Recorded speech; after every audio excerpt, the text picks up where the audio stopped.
Jelajahi cara baru mendapatkan informasi. Download Metro TV Extend sekarang. Untuk mengetahui informasi terkini, kita bergabung bersama Kadis Penat Brigjen Hamim Tohari. Selamat sore Pak Hamim. Selamat sore Mas. Ya, Pak Hamim, kami konfirmasi perkembangan penyidikan terhadap ketiganya bagaimana Pak? Seperti yang saya sampaikan tadi siang pada saat press conference bahwa penyidikan ini masih terus dilakukan oleh penyidik Poldam Jaya untuk melengkapi keterangan-keterangan yang sudah didapatkan sehingga nanti penerapan pasal-pasalnya untuk penuntutan oleh auditor militer nanti tidak salah. Yang jelas ini sudah menjadi atensi dari Kepala Staf Angkatan Darat karena ketiganya walaupun berdinas di luar struktur tetapi ketiganya adalah prajurit TNI Angkatan Darat, bahwa Bapak Kasat memerintahkan polisi militer untuk menjerat ketiga tersangka dengan pasal yang seberat-beratnya begitu. Baik, tiga tersangka ini apakah sudah dipecat sebagai anggota TNI? Proses pemecatan tentu nanti setelah ada keputusan dari pengadilan. Yang pasti bahwa setiap prajurit TNI yang melanggar atau melakukan tindak pidana ini akan dikenakan pasal-pasal pidana umum maupun pasal-pasal pidana militer, dan tentunya nanti hakimlah yang akan memutuskan. Tetapi diyakinkan bahwa ini juga Panglima TNI kemarin sudah memberikan statement bahwa ketiganya yang terlibat ini akan dipecat.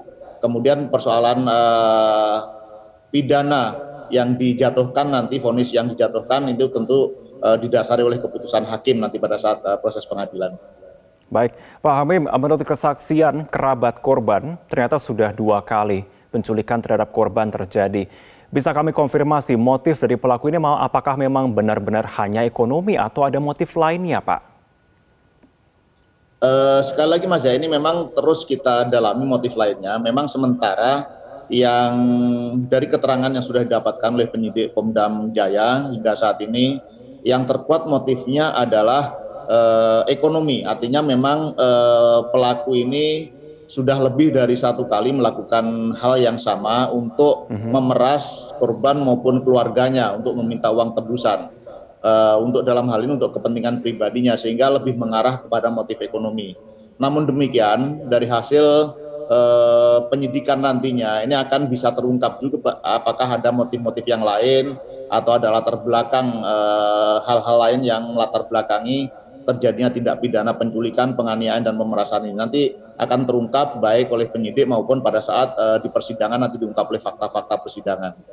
Iya, disampaikan oleh kerabat memang jarak waktunya hanya berselang 2 minggu seperti itu ya, dari kejadian pertama sampai yang kedua. Apakah memang para pelaku ini mengenal dari korban? Sementara yang kita dapatkan keterangannya, mereka tidak saling kenal, Mas.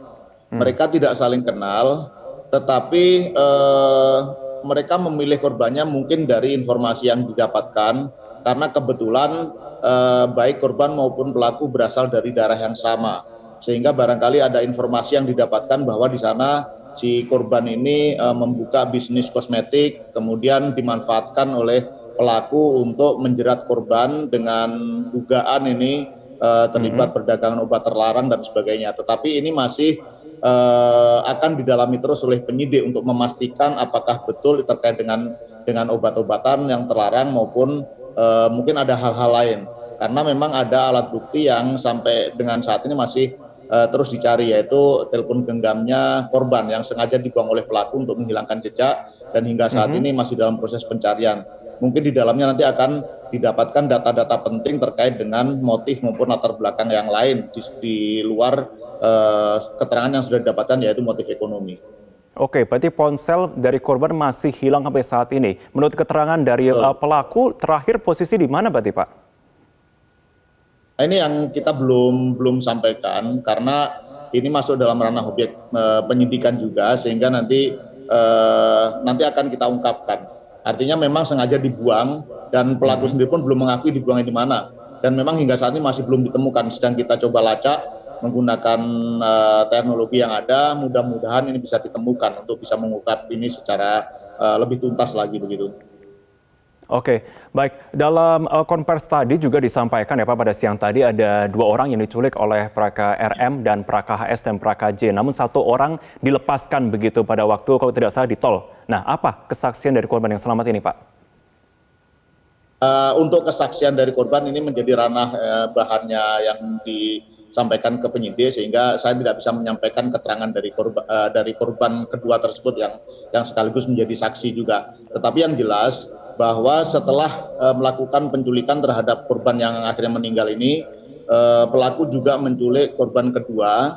Kemudian pada saat dibawa di jalan ini terjadi kepanikan sehingga korban kedua ini atau saksi korban yang tidak meninggal ini kemudian diturunkan. Nah, inilah yang kemudian memberikan keterangan kepada penyidik. Masalah materi keterangan yang disampaikan itu ranahnya penyidik, Mas. Oke, dikatakan menurut kesaksian dari kerabat korban bahwa total ada 5 orang begitu Pak yang disampaikan terlibat di dalam satu peristiwa ini, yakni 3 anggota dan juga 2 orang sipil. Benarkah demikian atau hanya 1 orang sipil saja begitu yang terlibat? Hingga tadi siang hasil pendalaman yang dilakukan oleh penyidik Pom Jaya baru ditemukan 1 orang warga sipil yang terlibat di dalamnya, dan ini sudah diserahkan kepada Polda Metro Jaya. Tentu ini akan diproses tindak lanjut oleh Polda Metro Jaya untuk didalami lebih lanjut lagi apakah masih ada keterlibatan ataupun orang lain lagi yang terlibat di dalamnya, nanti akan terungkap di sana setelah dilakukan pendalaman oleh Polda. Dan kita juga terus penyidik Pomdam pun terus melakukan pengambilan keterangan, mengumpulkan barang bukti dan sebagainya untuk mengungkap apakah masih ada orang-orang yang lainnya, pelaku-pelaku yang lain yang terlibat di dalamnya. Nanti apabila ada perkembangan, ada penambahan, tentu akan kita sampaikan kepada publik melalui media. Oke, menjadi pertanyaan dari warga, berapa lama proses yang diperlukan untuk penyidikan maupun juga proses lain internal di sini, Pak?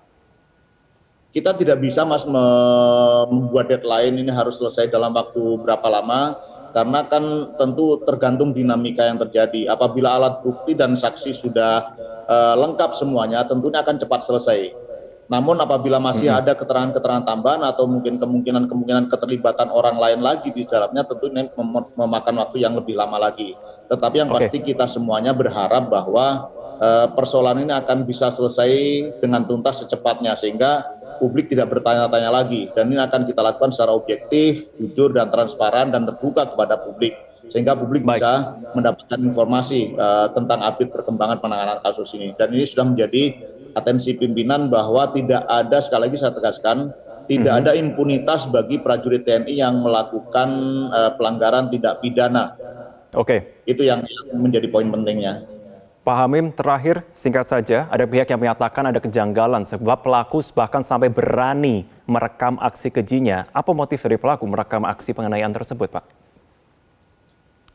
Ini yang barangkali masih perlu didalami secara psikologis juga, karena yang saya sampaikan tadi, keterangan sementara kita dapatkan pelaku ini sudah melakukannya lebih dari 1 kali, sedangkan yang terakhir ini kemudian sempat merekam. Inilah yang sedang kita dalami, motifnya apa, sehingga sampai berani merekam dan ini meninggalkan jejak. Nah, ini yang memang masih belum terungkap dan akan terus dilakukan pendalaman oleh penyidik sehingga nanti terungkap apa sih sebenarnya motivasi yang menjadi pendorong bagi pelaku ini untuk melakukan tindak pidana bahkan sampai merekamnya itu. Oke, baik. Baik, terima kasih banyak Kadis Penat Brigjen Hamim Tohari sudah bergabung bersama kami dalam program Metro hari ini. Bapak, terima kasih banyak.